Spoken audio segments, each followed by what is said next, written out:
Whenever I hear the name Ghostbusters, the first ghost I think of is Slimer. Other than the Ghostbuster logo, Slimer is the most iconic ghost in the franchise. His face appears on many Ghostbusters-related merchandise. He was even the mascot to the drink Ecto Cooler. Slimer's role on the real Ghostbusters is very different to what it was in the first movie. There, Slimer haunted the 12th floor of the Sedgwick Hotel, spending his time eating all the food he came across. He was the first ghost the Ghostbusters ever captured. Although he is known as Slimer, he is never once called that in the movie. Ray does use the word Slimer when demonstrating how to empty a trap to Winston, but he was talking about ghosts in general, and not a specific one. Behind the scenes, the ghost was called Onion Head, and early merchandise called him the Green Ghost. His role in the cartoon was going to be exactly like it was in the movie, as seen in this 4-minute pilot, where he looks scarier than he does in the movie. The main reason why Slimer became a good guy was because it was thought the Ghostbusters should have a mascot. There was one episode called Trading Faces that showed this version of Slimer, though he was an evil look-alike. You know that blue ghost that's with all those other ghosts that the Ghostbusters busted during the opening? That was supposed to be Slimer. Unlike the Ghostbusters, Slimer's appearance remained pretty much the same from the movie, though he does look friendlier. In the early episodes, his role was mostly as a pet to the Ghostbusters. He'd often get into trouble for the same reasons pets do, mostly with Peter, who is pretty quick to want to bust him. The episode Citizen Ghost explains that after their battle with Gozer, they discovered Slimer was still hanging around the firehouse. Janine believes that the reason why Slimer stuck around is because he's lonely and that the Ghostbusters were the first people to pay attention to him. The guys are pretty quick to dismiss this, but they never came up with a better reason. Ray gave him the name Slimer just to annoy Peter. After saving their lives from their ghost doppelgangers, the Ghostbusters decide to keep Slimer. Outside of being their pet, Slimer serves as a guinea pig for Egon's experiments.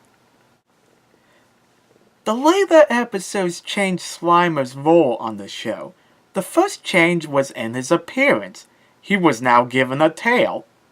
Why he was given one, I have no clue, but it does look good on him though. Also, he behaved more like a kid brother than a pet. His relationship with the Junior Ghostbusters shows how much more kid-like he became. Before, he mostly talked gibberish, with the occasional English phrases here and there. But now, he is able to speak more clearly. Not only that, he became more involved with ghostbusting, which, even in the early episodes, often made him unpopular with the other ghosts. Slimer's relationship with Peter also got friendlier over time. In the early episodes, Peter wanted Slimer as far away from him as possible, but in the later episodes, Peter would openly hang out with Slimer. As AVGN James Ralph pointed out, Peter's relationship with Slimer is like Carl's relationship with Steve on Family Matters. He may get annoyed with him from time to time, but deep down, Peter cares for him. The best example of how much the Ghostbusters care about Slimer was in the episode Big Trouble for Little Slimer. Walter Peck orders him taken away and destroyed. the Ghostbusters do everything they can to free him, including breaking into a government building. That's loyalty right there.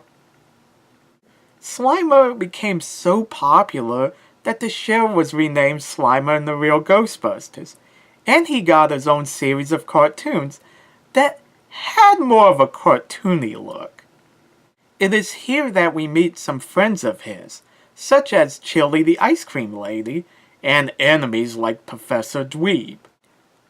These cartoons are often dismissed by fans as being too kid-friendly and cartoony, but they are a fun look at Slimer's interactions with people outside the Ghostbusters. Extreme Ghostbusters returned Slimer back to the way he was in the early episodes of The Real Ghostbusters. He also looks like an ugly version of the cartoony Slimer, except with Popeye's arms. He had been voiced by Frank Welker in The Real Ghostbusters, but here he is voiced by Billy West. Writers Pamela Hickey and Dennis McCoy had actually came up with a story about what Slimer was like as a human. Basically, he was a 4'11" fat guy with a suit that didn't fit. This never got made because it involved dealing with Slimer's death. An odd reason for a show about ghosts.